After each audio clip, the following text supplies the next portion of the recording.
Hello, and welcome to the Earth Chats podcast. I'm your host, Sahara. I'm an activist, writer, speaker, and listener with a passion for creating change in our world. Join me and special guests weekly as we have inspiring conversations and reveal insightful knowledge, tips, and tricks on how you can live more mindfully on this planet. Tune in every Wednesday and make sure to hit subscribe to stay up to date with all the latest episodes. And now, without further ado, let's get on with the episode.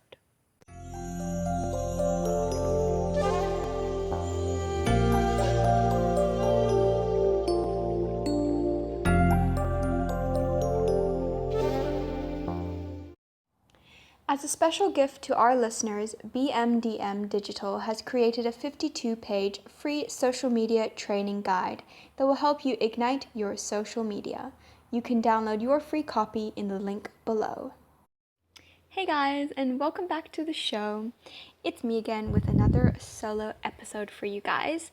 Today we're going to be chatting all about the Lights Out Challenge. So those of you guys that don't know, I have decided to run a challenge for the month of April, which will be the Lights Out Challenge, and it's kind of like a play on Earth Hour. So Earth Hour is a big global event that challenges people to switch off their lights for excuse me, my voice, for 1 hour from 8:30 p.m. till 9:30 p.m. And this happens every year on the last Saturday of March. So this year it's on the 28th of March. Now, this whole Earth Hour thing got me thinking, because it's such a cool initiative and I love it and it's amazing.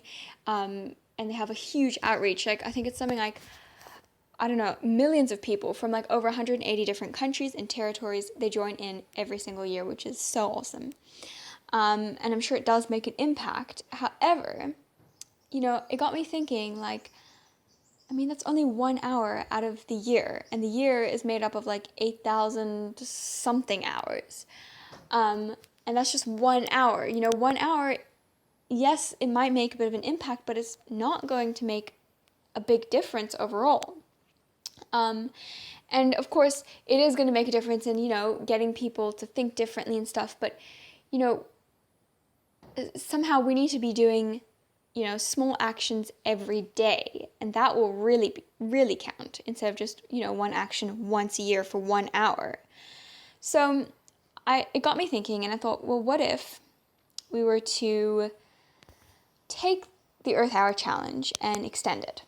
And they say it takes about, 30 days to create a new habit. So I thought, okay, let's do the challenge for 30 days. Every evening, switching off our lights for 1 hour. And it doesn't have to be 8:30 to 9:30 p.m. It can be whenever in your evening suits you best.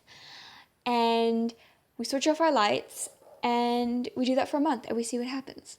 And who knows, maybe by the end of the month, we would have been so used to it that we can't imagine, going back to having those lights on. And I think the really cool thing about it is that it's something small, but it could make a big impact, especially if a large amount of us do it. And imagine if each and every year we do the Earth Hour Challenge for an entire month, and maybe we create a new habit and we continue doing that for the rest of the year.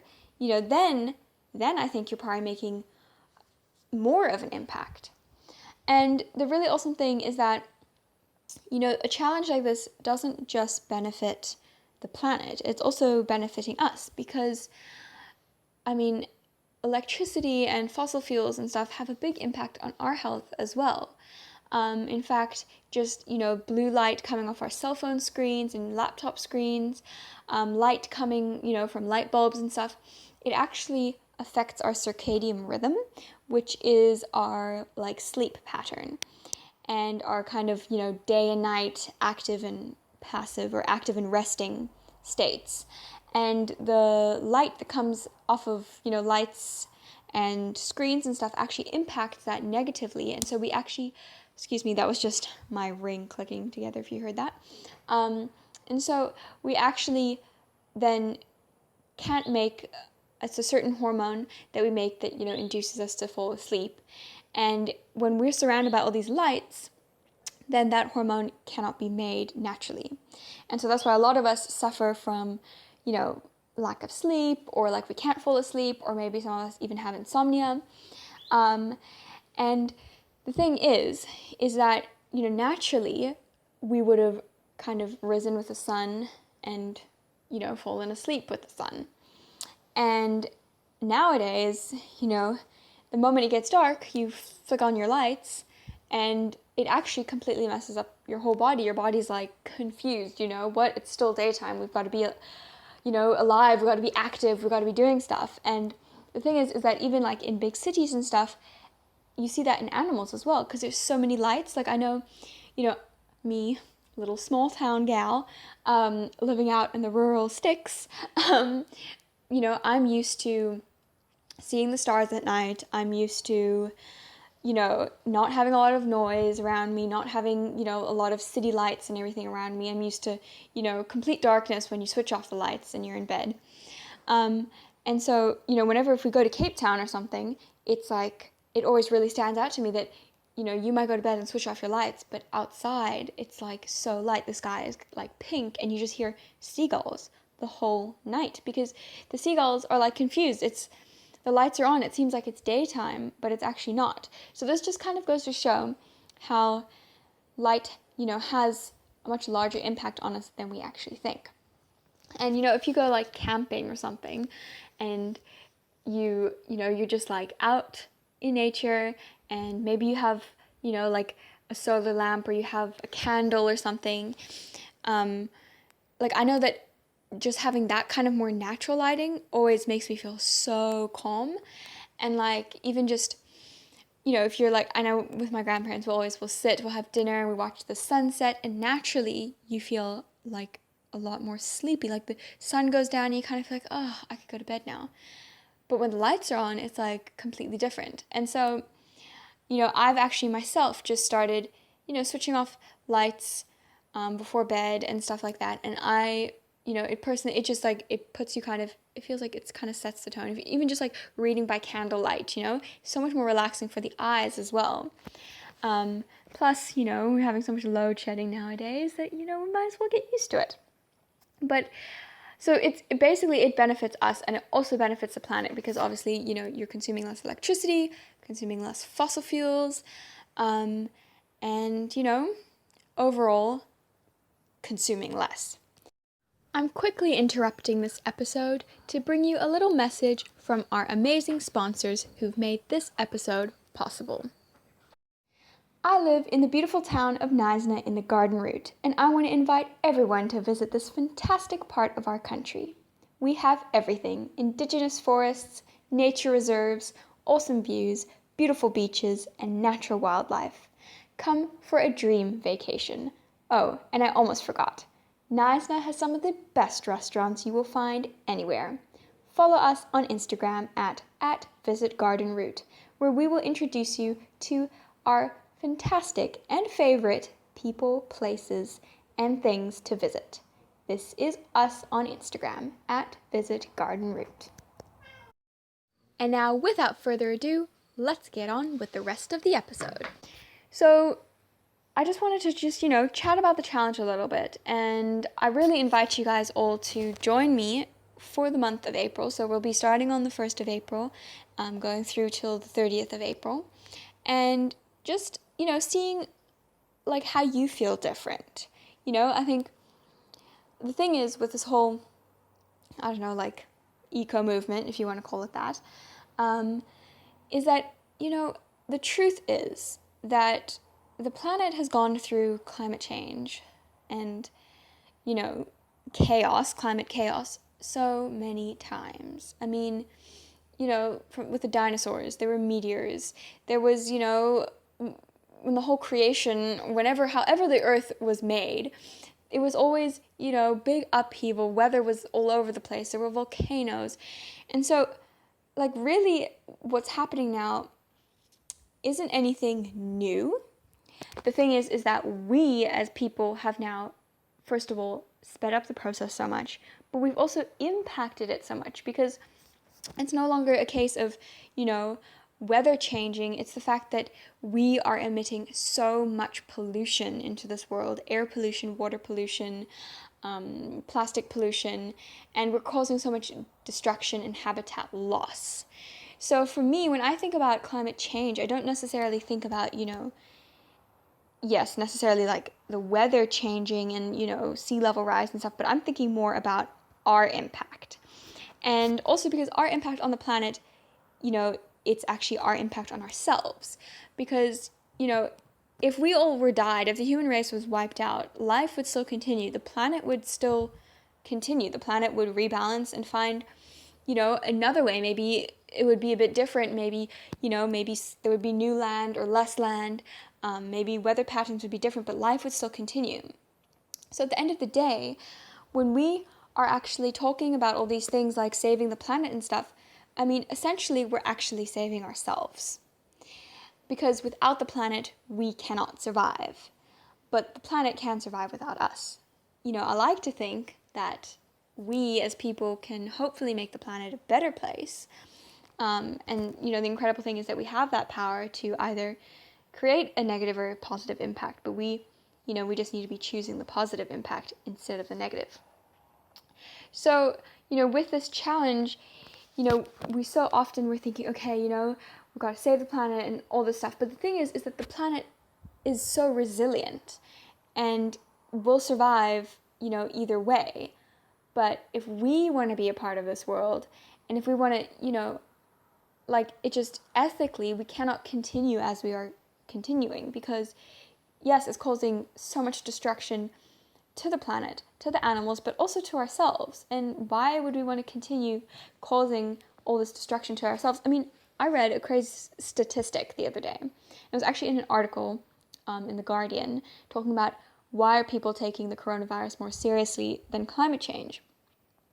And it's actually quite an interesting thing to think about because suddenly there's like this big virus epidemic that goes out and everybody freaks out and there's huge, stuff that happens, people having meetings, big, laws being placed down, nobody can travel and all this stuff. And yet, here we are sitting with a climate crisis. And is the same true? No, people are not taking the same action as they should be for something as serious as climate change. And so far, I think the coronavirus has killed about 3,000 people worldwide. But according to the World Health Organization, air pollution alone, which is just one aspect of our overall pollution and climate change, whatever effects that we have on the planet, air pollution alone kills over 7 million people per year. So, we really need to start taking climate change seriously, and whether we're looking at it because of the planet and the animals or because of ourselves or because of everything, we need to start taking action.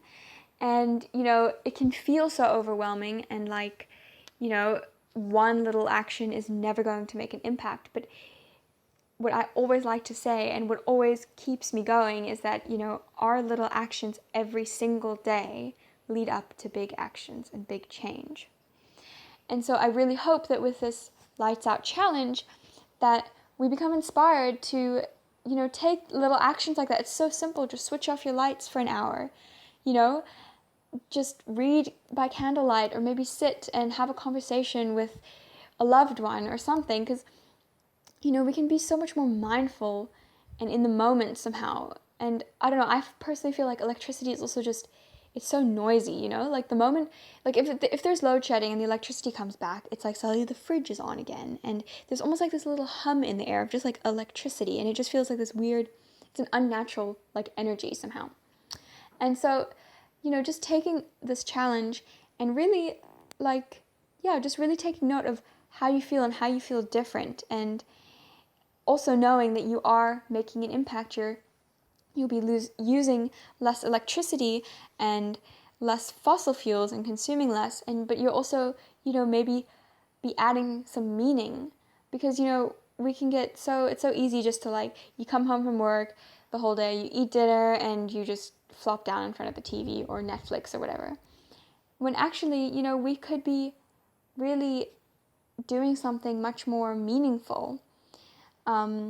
And so it's just, I hope to create some kind of a little bit of a mindset shift with this challenge. So yes, it's about taking action for our planet and for ourselves, but it's also taking action for, like, I guess, a mental space as well. Because overall,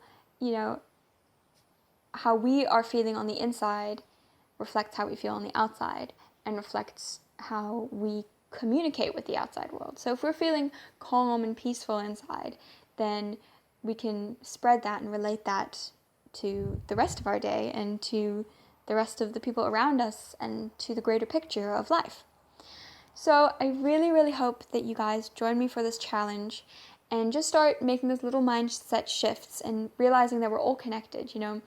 It's not us and them. It's not humans and nature. We're all one big thing, and when we start acting like that, then we can truly start creating change. So please join us. You can sign up. The links are below. You can sign up for the challenge. You will be added to our Facebook group where you can join in on the conversation and all the information and updates coming up on there. It's going to be very, very exciting. We're going to have some interesting podcast guests. We're going to be chatting about, the impacts, the environmental impacts of fossil fuels and electricity, as well as the health impacts that they have on us. We're also going to be taking a look at, like, all the good things happening in the world, all the new technology coming out for renewable energy, and looking at how we can live off the grid in ways that we can overall reduce our consumption of fossil fuels. So it's going to be a jam-packed challenge, jam-packed month. It's going to be lots and lots of fun, and we're going to learn a lot. So I really hope that you guys join me, and I will see you next time. Enjoying the show? Then please support us so that we can continue making awesome episodes just for you. A minimum donation of 100 Rand will get you or your business listed on the Earth Chats page as a sponsor with a link to you or your business. Please visit the link below to make your contribution. Thank you for tuning in to the Earth Chats podcast and supporting the show. I hope you enjoyed this episode, and if you feel someone else could maybe benefit from hearing this conscious conversation, please do give it a share. And that's it for now, guys. I'll see you next week.